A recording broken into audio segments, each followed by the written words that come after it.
welcome to the Chicago Tribune's Bear Download. It's Thursday here at Hallis Hall. I'm Rich Campbell. This is Dan Wiederer, and we're looking ahead to Sunday's game against the St. Louis Rams. Dan, a couple of quick injury nuggets before we start off.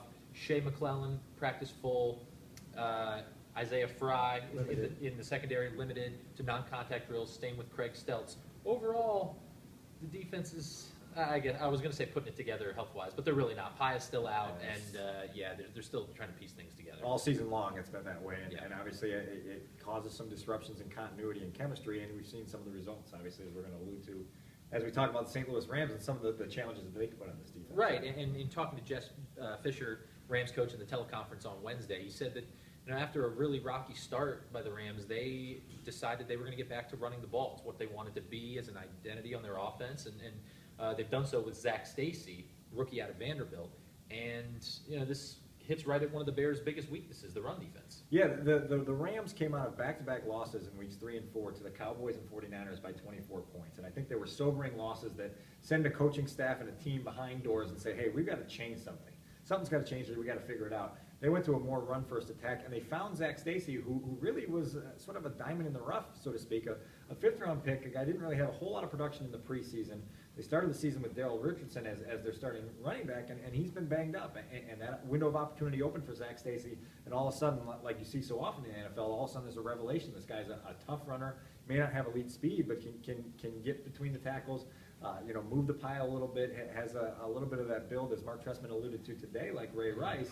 And for a Bears run defense that hasn't really been able to stop anyone, obviously I think the Rams have got to feel very optimistic about what they can do with Zach Stacy and their ground attack. Right, and talking to John Bostic in the locker room earlier today, who faced Stacy in SEC college, guys, exactly.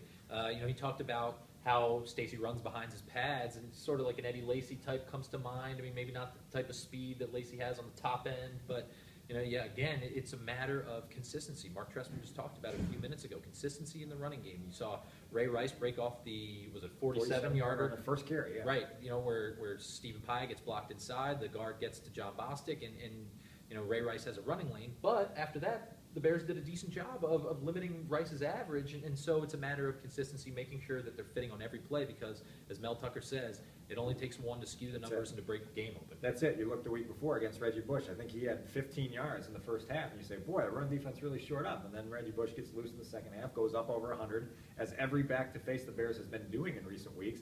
And you look at the numbers, that they will catch your eye, because the Bears are giving up 133 yards per game on the ground.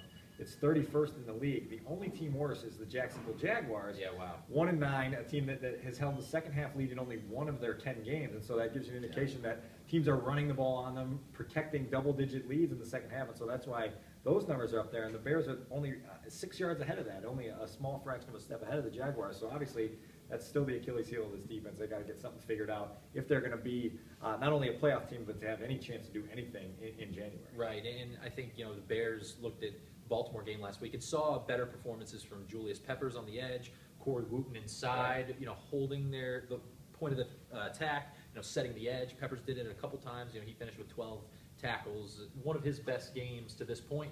And they really need this front four to help the linebackers out a little bit, because I think you see on these big runs, offensive linemen getting to the second level, taking out the linebackers, and it's just lots of space for these runners to cut back. Well, and the hope is, as you mentioned earlier, that Shea McClellan will be back at full speed. The last time we saw Shea McClellan play, we say, okay, breakout game against the Packers, he's ready to build on this momentum. We haven't seen him in game action since, and so obviously it's going to be another test for him in St. Louis. Yeah, and of course the Bears offense is doing its part, but this run defense, has to shore up and make sure those points stand up. And what I think is going to be a close game, not to spoil. Prediction Friday, you got to save that. Prediction Friday, which is tomorrow. In the meantime, that'll do it for us today. It's Dan Wiederer, I'm Rich Campbell. Stay tuned to ChicagoTribune.com for updates, and we'll see you next time.